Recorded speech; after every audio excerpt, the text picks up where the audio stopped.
Drugs పై ఉక్కుపాదం మోపుతామని మరోసారి స్పష్టం చేశారు సీఎం రేవంత్ రెడ్డి. డ్రగ్స్ ని అరికట్టిన అధికారులకు ప్రమోషన్స్ ఇస్తామన్నారు.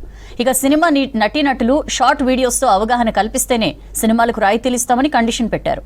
ఇటు వివిధ శాఖల అధికారులతో రివ్యూ చేసిన సీఎం తెలంగాణ అభివృద్ధి రోడ్ మ్యాప్ పై ప్రతి ఒక్క అధికారి ఐడియాను ప్రెజెంట్ చేయాలని చెప్పారు. ఇటు ఏపీ సీఎం చంద్రబాబుకు రిటర్న్ లేఖ రాశారు రేవంత్.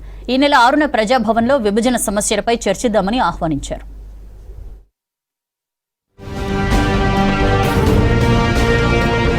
ప్రపంచాన్ని ఎదుర్కొంటున్న అతిపెద్ద సమస్య డ్రగ్, సైబర్ క్రైమ్ అని అన్నారు సీఎం రేవంత్ రెడ్డి.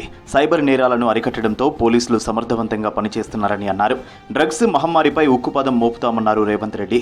సీసీసీలో పోలీసు వాహనాలను ప్రారంభించారు ముఖ్యమంత్రి. డ్రగ్స్, సైబర్ క్రైమ్ పై అవగాహన కల్పిస్తూ సినీ నటులు షార్ట్ వీడియోలు తీయాలని సూచించారు. అట్లయితేనే వాళ్ళ సినిమాలకు ప్రభుత్వం సహకరిస్తుందని షరతు పెట్టారు. ఫ్రెండ్లీ పోలీసింగ్ నేరగాళ్లకు కాదని బాధితులకేనన్నారు. సైబర్ నేరాలను అరికట్టిన పోలీసులకు ప్రమోషన్లు ఇస్తామన్నారు రేవంత్ రెడ్డి. ఇవాళ ఎక్కడ చూసినా కాలేజీలలో లేదా ఇతర ప్రాంతాలలో డ్రగ్స్ అనేది విచ్చలవిడిగా ఈరోజు అమ్మే పరిస్థితి వచ్చింది. వీటిని నియంత్రించడానికి సంపూర్ణంగా మా అధికారులకు అధికారం ఇచ్చినాం, అదేవిధంగా సిబ్బందిని కేటాయించినాం. వాళ్ళకు స్ఫూర్తి కలిగే విధంగా మా ప్రభుత్వం వాళ్ళకు అండగా నిలబడుతుంది. తెలంగాణను ఆదర్శంగా తీర్చిదిద్దే ఐడియాను ప్రతి అధికారి ప్రభుత్వానికి సమర్పించాలని సూచించారు సీఎం రేవంత్ రెడ్డి. వారంలోగా ఫ్లాగ్షిప్ ఐడియాను సమర్పించాలని డెడ్ లైన్ పెట్టారు. 29 శాఖలపై సమీక్ష నిర్వహించిన రేవంత్ రెడ్డి అధికారులకు కీలక సూచనలు చేశారు. ప్రజలకు జవాబుదారీగా ఉండాలన్నారు. వారానికో రోజు క్షేత్రస్థాయి పర్యటన ఉంటుందని, నెలకోసారి జిల్లా అధికారులతో సమీక్ష ఉంటుందన్నారు సీఎం. త్వరలోనే జిల్లాల పర్యటన చేపడతానన్నారు. ఆయా శాఖలపై అధికారులు పట్టు సాధించాలని, అవసరమైన ప్రక్షాళనలను చేసుకోవాలని సూచించారు.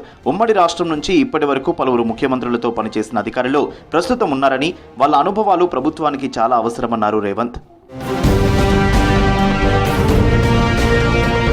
సీఎం రేవంత్ రెడ్డి ఇవాళ సెక్రటేరియట్లో పలువురు ప్రముఖులతో భేటీ అయ్యారు. ముఖ్యమంత్రిని నోకియా జర్మనీ ప్రతినిధులు సమావేశమయ్యారు. ఈ భేటీలో Nokia global head Martin, sales head మ్యాన్క్ global director Venkatesh, Rajesh, CS Rao పాల్గొన్నారు. ఇటు ముఖ్యమంత్రితో మర్యాదపూర్వకంగా భేటీ అయ్యారు para cycling team.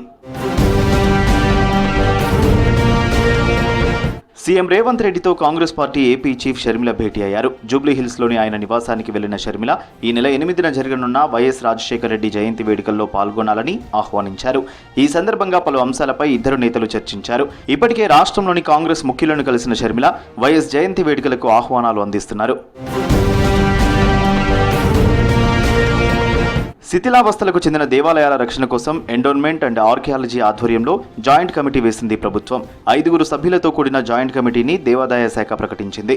Joint committee chairman గా ఎండోన్మెంట్ ప్రిన్సిపల్ సెక్రటరీని నియమించగా, కమిటీకి convener archaeology heritage department director వ్యవహరించనున్నారు. ఇటు విద్యుత్ శాఖకు వ్యవసాయ, గృహ వినియోగానికి సంబంధించిన సబ్సిడీ నిధులను సర్కార్ విడుదల చేసింది. మొత్తం 958 కోట్లు విడుదల చేస్తూ ఉత్తర్వులు జారీ చేసింది.